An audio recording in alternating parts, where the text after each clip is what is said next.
Acute respiratory distress syndrome, अगर ये 5 marks में आता है यूनिवर्सिटी एग्जाम में, तो इसको कैसे लिखना है ये देखते हैं। सबसे पहले लिखना होता है आपको डेफिनेशन कि an important form of hypoxic respiratory failure is commonly called acute respiratory distress syndrome. मतलब ये क्या है, एक इम्पोर्टेंट फॉर्म है किसका, हाइपोक्सिक रेस्पिरेटरी फेलियर, यानी हाइपोक्सिया वाली कंडीशन हो कि ऑक्सीजनेशन प्रॉपर नहीं हो पा रहा है, हाइपोक्सिया। ठीक है, तो हाइपोक्सिक रेस्पिरेटरी फेलियर की एक इम्पोर्टेंट कंडीशन है जिसको क्या कहते हैं, एक्यूट रेस्पिरेटरी डिस्ट्रेस सिंड्रोम। इसका सिनोनिम क्या है, wet lung or emphasize the increase extravascular lung water which is basic pathophysiological mechanism of this condition. यहाँ पे इसको वेट लंग भी कहते हैं क्योंकि इसमें क्या होता है, एक्स्ट्रा वास्कुलर लंग वाटर जो है वो क्या होगा, इंक्रीज हो जाएगा। अब इसके कारण देखते हैं, एटियोलॉजी क्या है। एटियोलॉजी में सबसे पहले आएंगे रिस्क फैक्टर। रिस्क फैक्टर कौन कौन से, इसका shock, toxic gases inhalation, drowning, aspiration of gastric content. जब भी हमारा जो खाना है वो रेस्पिरेटरी पाथवे में चला जाएगा तो उसकी वजह से एस्पिरेशन होगा, शॉक हो गया, टॉक्सिक गैसेस का इनहेलेशन कर लिया आपने, ठीक है, ड्राउनिंग, पानी में डूब गए, तो ये सारी कंडीशंस आपको एक्यूट रेस्पिरेटरी डिस्ट्रेस सिंड्रोम की तरफ ले जाएगी। ये सारे रिस्क फैक्टर है। Disseminated intravascular coagulation, bacterial septicaemia, trauma, blood transfusion, pancreatitis, heroin overdose और टीबी। तो देखिए, जब ओवरडोज हो गया किसका, हीरोइन का, मतलब कि ये आपका ड्रग्स में आ गया है ना, और pancreatitis, trauma, bacterial septicemia, blood transfusion, ये सारे cause acute respiratory distress syndrome के। अपर एयरवे का obstruction, oxygen toxicity, diffuse pneumonia.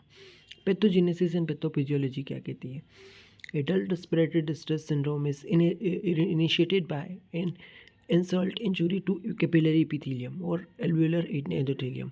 तो जो आपका कैपिलरी क्या होता है, एपिथेलियम एंड एल्वेलर एंडोथेलियम होता है, उसमें क्या हो रहा है, इरिटेशन हो रहा है। ठीक है, तो इंजुरी हो या इरिटेशन हो कहाँ पे, आपका जो कैपिलरी एंडोथीलियम है, एल्वेलर एंडोथीलियम है, वहाँ पे, जिसका रिजल्ट क्या होगा, कैपिलरी में कंजेशन होगा और इंटरस्टिशियल एडिमा देखने को मिल जाएगा आपको। This is followed by disruption of capillary integrity with extravascular extravasation of fluid, fibrin, red cell, white cell into the lung interstitium. तो लंग का जो इंटरस्टिशियम है वहाँ पे फ्लूइड अक्मुलेशन हो रहा है, fluid, fibrin, red cell, white cell, ये सब आने लगे, लिम्फेटिक्स, अल्टीमेटली द एल्वेलाई में भी आने लगे। द सीवियर हाइपोक्सिया, वहाँ इसकी वजह से सीवियर हाइपोक्सिया डेवलप हो जाएगा। और एक्सट्रीम वेंटिलेशन परफ्यूजन इम्बेलेंस, तो वेंटिलेशन परफ्यूजन इम्बेलेंस हो जाएगा। फिर जिसकी वजह से क्या होगा, ब्लड की शंटिंग होगी, shunting of blood in the fluid filled areas of the lung. फिर minute ventilation is increase and lung volumes are decrease, lung volume यहाँ पे डिक्रीज हो जाएगा, वेंटिलेशन इंक्रीज होने लगेगा माइन्यूटली, और कार्डियक आउटपुट जो है इंक्रीज हो जाएगा। और फिर इसके बाद में क्या देखने को मिलेगा, मेटाबॉलिक एसिडोसिस, ठीक है, और hypoxia, tissue hypoxia. Basic pathophysiology यही है कि इसमें क्या होता है, इंसल्ट हो रही, इरिटेशन हो रहा है कहाँ पे, आपका जो एंडोथीलियम है, कैपिलरी एंडोथीलियम या एल्वेलर एंडोथीलियम वहाँ पे, जिसकी वजह से कैपिलरीज में कंजेशन होगा, इंटरस्टिशियल एडिमा देखने को मिलेगा। फिर कैपिलरीज की इंटीग्रिटी क्या हो रही है, डिस्टर्ब हो रही है, एक्स्ट्रावेशन हो जाएगा फ्लूइड का, फाइब्रिन का, red cell, white blood cell, और लंग इंटरस्टिशियम के अंदर ये सब कार्यक्रम चल रहा है, और लिम्फेटिक्स अल्टीमेटली एल्वेलाई में। और सीवियर हाइपोक्सिया जो है वो देखने को मिलेगा, एक्सट्रीम वेंटिलेशन परफ्यूजन इम्बेलेंस देखने को मिलेगा, और ब्लड की शंटिंग भी देखने को मिल सकती है इस कंडीशन में, फ्लूइड फिल एरिया में ब्लड का शंटिंग होने लगेगा, कार्डियक आउटपुट इंक्रीज रहेगा, और अल्टीमेटली ये क्या हो जाएगा, डिक्रीज होने लगेगा। फिर मेटाबॉलिक एसिडोसिस और टिश्यू हाइपोक्सिया, और माइन्यूटली जो वेंटिलेशन है वो इंक्रीज रहेगा, लंग वॉल्यूम जो है वो डिक्रीज मिलेगा। साइन सिम्टम की बात करें तो इसमें टेकिपनिया अर्ली साइन है इसका, tachypnea and dyspnea, intercostal retraction, labored breathing, examination of organ system must also be done because multi-organ involvement, इसमें मल्टी ऑर्गन इन्वॉल्वमेंट हो जाता है। टेकिपनिया सबसे पहला साइन होता है इसका, dyspnea tachypnea. Physical finding often are absent और limited to bronchial breath sound, and rales. तो यहाँ पे फिजिकल फाइंडिंग रेल्स और ये सब नहीं मिलते, मतलब केवल रेल्स और bridge sound, bronchial bridge sound तक सीमित रहेंगे, बाकी कोई फिजिकल साइन नहीं मिलने वाले हैं। और लेबर ब्रीदिंग मिलेगी। फिर इसके साथ में अपन को आर्लियस साइन डिस्निया हो गया, आर्टिकिपनिया हो गया।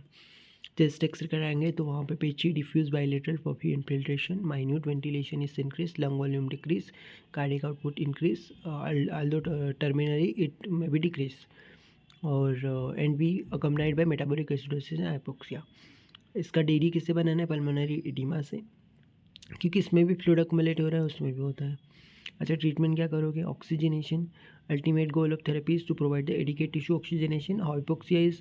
Hypoxia can be corrected by maintaining the partial pressure oxygen at PaO2 at 60 to 80 mmHg, which result in about 90% oxygen saturation. In a patient with normal cardiac output and hemoglobin level, the maintenance of 90% saturation assure that the oxygen need are met. Overall tissue oxygenation can be estimated by mixed venous oxygen content, the CVO2 यानी mix venous oxygen content. Actually is average of overall tissue oxygen delivery. In addition, commitment measurement of cardiac output and thermodilution can aid, और mechanical ventilation भी require हो सकता है। ठीक है। Positive and respiratory pressure जब fail हो जाए, respiratory failure bye positive and respiratory pressure की वजह से, तो वहाँ पे मैकेनिकल वेंटिलेटर की ज़रूरत पड़ेगी।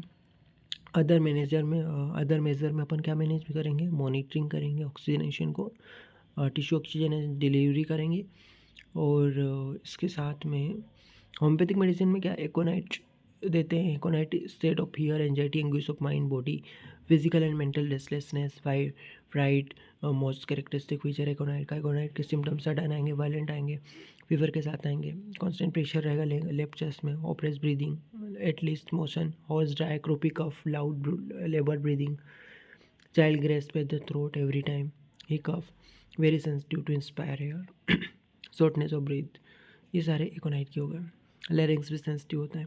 एपिस्मेल में hoarseness, dyspnoea, breathing hurried and difficult, oedema of larynx, feel as if he could not draw another breath, दूसरी सांस नहीं ले पाएगा ऐसा लगता है, इतना ज़्यादा डिस्निया है, हॉर्सनेस ऑफ वॉइस है, ब्रीदिंग हरिड होगी और सफोकेशन होगा। एपिस्को, hydrothorax, belladonna, drying in the nose, fauces, larynx and trachea, tickling, short, dry cough. तो ड्राई कफ होता है बेलाडोना में भी, रेस्पिरेशन ऑपरेस रहेगा, hoarse, loss of voice, painless hoarseness, ठीक है, बार्किंग कफ, ओपिंग कफ, ये सब बेलाडोना। कैक्टस में ऑपरेस ब्रीदिंग हो जाएगी, ऐसा लगता है जैसे हेवी वेट रख दिया चेस्ट पे, कॉन्स्ट्रिक्शन हो रहा है चेस्ट में, और हीमोप्टाइसिस, कन्वल्जिव स्पाज्मोडिक कफ, डिप्थे, डायफ्रेगमेटाइटिस, ये सब मिलेगा। कन्वलेरिया में क्या होता है? कन्वलेरिया में भी ऑर्थोपनिया डिस्निया में देते हैं, और अदर रेमेडीज फेरम्पोस, एंटीमार्स, सिंग्यूनेरिया, मर्क सल्फ, मर्कसाइनेटस।